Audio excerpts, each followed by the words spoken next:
Intro. Have you ever loved someone so deeply, only to feel them slowly drift away? It doesn't happen with a bang, but with a whisper. Their texts get shorter, their eyes look past you, and the silence between words grows heavier than the words themselves. You wonder what changed. You replay every moment, and you search for the one mistake that pushed them to pull away. But here's the truth. Sometimes, their distance isn't about you. Sometimes, it's about the way human beings cling to what feels certain, and recoil when they fear losing it. Love is powerful, but attachment can turn love into chains. And when people feel the weight of those chains, they instinctively step back. This is where Stoicism, one of the most profound philosophies in history, offers a light. The Stoics never told us not to love. In fact, they urged us to love more fiercely, more presently, but without the illusion that love can be owned. Marcus Aurelius wrote that nothing external is truly ours, not wealth, not reputation, and not even the people we cherish most. That thought might sound cold at first, but in reality, it's freeing. Because when you accept that love cannot be possessed, you begin to love without fear. In this video, we'll uncover the Stoic secret to understanding why people detach in love. Not to make you bitter, but to make you wiser. Not to harden your heart, but to help you see love more clearly. By the end, you'll realize that when someone pulls away, it doesn't always mean the end of love. It may mean the beginning of understanding. Before we begin, I invite you to subscribe to Legacy of Thinkers. Here, we don't just talk about philosophy, we bring it to life. So you can carry ancient wisdom into your modern struggles. If you've ever searched for clarity in love, strength in loss, or peace in chaos, you belong here. Subscribe now, and let's step together into the Stoic way of seeing love. Part 1. The nature of love and attachment. Love, at its best, feels like freedom. Two souls moving in rhythm, neither holding the other too tightly, yet both secure in the bond they share. But more often than not, what begins as freedom slowly hardens into attachment. We want assurance, we crave security, and in that craving, we begin to cling. The Stoics warned us about this subtle shift. They believed that love itself is not the danger. It is the illusion of ownership that poisons it. Marcus Aurelius wrote that nothing external truly belongs to us. Not wealth, not fame, not even the people who sleep beside us at night. And yet, when we love, our hearts whisper, "This person is mine. They should stay forever." That whisper is sweet, but it is also dangerous. Attachment, unlike love, carries the seed of fear. The fear of loss. When we are attached, every small silence feels like abandonment.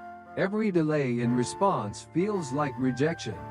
Love inspires gratitude for what is given. Attachment demands more. Always more. Think of a bird resting in your hand. If you hold it lightly, it will sing and stay.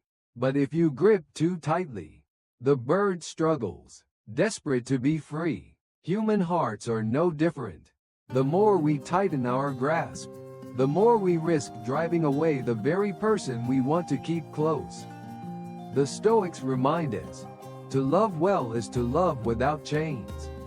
Epictetus taught that freedom comes not from controlling others, but from mastering our own desires. To cherish someone without clinging to them is perhaps the highest form of love. It allows space, it allows choice, and in that space, true intimacy can actually grow.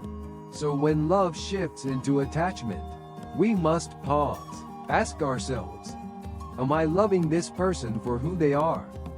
Or am I holding them hostage to who I need them to be? The answer to that question is the difference between love that flourishes and love that suffocates. Part 2. Why people pull away. Why do people pull away? especially when love feels strongest. On the surface, it seems irrational. You give more, they give less. You move closer, they take a step back. It feels like rejection, but often, the truth is far more complicated. Modern psychology tells us that people withdraw for many reasons.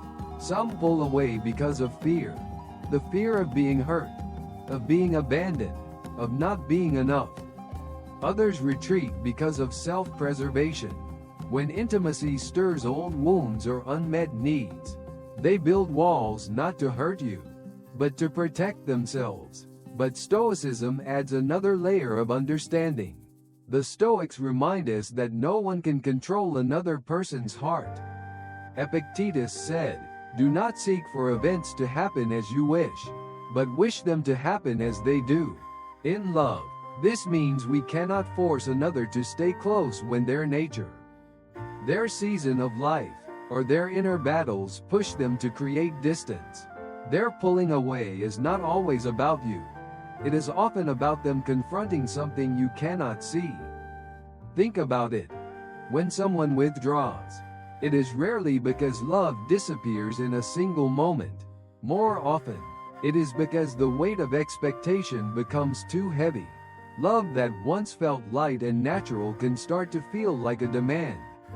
And when people feel trapped, whether by their own fears or by another's expectations, they run toward distance as a form of oxygen. The Stoic perspective does not excuse their silence or minimize your pain, but it reframes it. Instead of asking, "What's wrong with me?" Stoicism invites us to ask, "What is beyond my control? And how can I respond with dignity?" That question shifts the focus from blame to wisdom. So when people pull away, it may not be betrayal. It may be their way of saying, "I need space to breathe, to fight my battles, to face myself." And in that space, you're reminded, love is not possession, but presence. Part 3. Stoic detachment versus emotional coldness. One of the biggest misconceptions about Stoicism is the belief that detachment means coldness. To many, the word detached sounds like shutting down, withdrawing affection, or refusing to care. But to the Stoics, detachment was not about turning your heart to stone. It was about seeing clearly without being enslaved by desire or fear. True Stoic detachment is not the absence of love, but the purification of it. It is love without chains, affection without control. When Seneca wrote about cherishing loved ones, as if they were on loan, he wasn't telling us to care less. He was urging us to care more deeply, precisely because nothing is guaranteed. To treat each moment with someone as precious, because it might not last. That is not coldness. It is gratitude in its most urgent form. Emotional coldness, by contrast, numbs the soul. It builds walls, pushes people away, and refuses to feel. Coldness says, "I don't need you, I don't care." Detachment, in the Stoic sense, says, "I love you fully, but I also accept that you are free, and I cannot own you." One suffocates connection, the other strengthens it. Think of it like holding water in your hand. Grip too tightly, and it slips through your fingers. Hold gently, with openness, and the water stays. That is the difference between coldness and Stoic detachment. One closes the hand in fear, the other opens the hand in trust. The beauty of Stoic wisdom is that it teaches us not to confuse strength with indifference. To remain calm in the face of change is not to stop loving. It is to love more wisely. It is to let love breathe, to let it be real, without turning it into possession. So when people talk about detachment in love, we must be careful. If it feels icy, dismissive, or cruel, that is not Stoicism. That is avoidance. Stoic detachment, at its heart, is not an escape from love but a deeper way of honoring it. Part 4. Practicing Stoic wisdom in relationships. Practicing Stoic wisdom in relationships does not mean becoming distant or unemotional. It means learning how to stay grounded when emotions rise, and how to love without falling into fear or control. The Stoics gave us tools not to suppress love, but to purify it. The first practice is pausing before reacting. When someone pulls away or disappoints us, our instinct is to chase, to demand, or to lash out. But Marcus Aurelius reminded himself each morning, "You will meet people today who are ungrateful, selfish, and difficult." He prepared his mind for human behavior. In love, this pause allows us to respond with dignity instead of desperation. The second practice is focusing on what we control. Epictetus taught that our power lies in our own choices, not in the choices of others. In a relationship, you cannot control how long someone stays, but you can control how honestly you show up, how gently you speak, and how gracefully you let go if you must. This shift keeps your heart free. The third practice is gratitude for the present. Seneca wrote that we should treasure loved ones as if they might leave tomorrow. That is not pessimism.